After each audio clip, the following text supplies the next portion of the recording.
पूर्व मुख्यमंत्री और पीपुल्स डेमोक्रेटिक पार्टी की प्रमुख महबूबा मुफ्ती ने कहा कि आगामी विधानसभा चुनावों के लिए नेशनल कॉन्फ्रेंस और कांग्रेस के बीच गठबंधन का कोई एजेंडा नहीं है और ये सीट बंटवारे पर आधारित है। महबूबा ने कहा कि उनकी पार्टी ऐसे किसी भी गठबंधन के तहत चुनाव नहीं लड़ेगी जिसका कोई एजेंडा ना हो और सिर्फ सीट शेयरिंग के कारण ही बातचीत हो रही हो।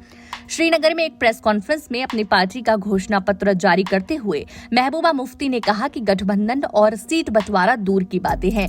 अगर नेशनल कॉन्फ्रेंस और कांग्रेस हमारा एजेंडा अपनाने के लिए तैयार है तो हम कहेंगे कि उन्हें सभी सीटों पर चुनाव लड़ना चाहिए।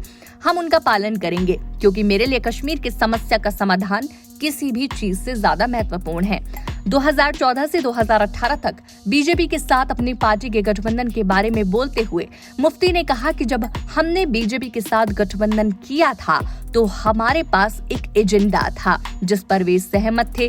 बता दें कि 2014 में हुए पिछले विधानसभा चुनावों में भाजपा और पीडीपी ने गठबंधन सरकार बनाई थी जिसमें मुफ्ती मोहम्मद सैयद मुख्यमंत्री बने थे। जनवरी 2016 से सैयद की मृत्यु के बाद थोड़े समय के लिए राज्यपाल शासन के बाद महबूबा मुफ्ती ने अपने पिता की जगह ली थी। जून 2018 में बीजेपी ने पीडीपी के नेतृत्व वाली गठबंधन सरकार से किनारा कर लिया जिसके कारण नवंबर 2018 में तत्कालीन राज्यपाल सत्यपाल मलिक ने विधानसभा को भंग कर दिया। तब से जम्मू कश्मीर में विधानसभा नहीं बनी है। इस बीच महबूबा मुफ्ती ने नेशनल कॉन्फ्रेंस और कांग्रेस के बीच गठबंधन की आलोचना की।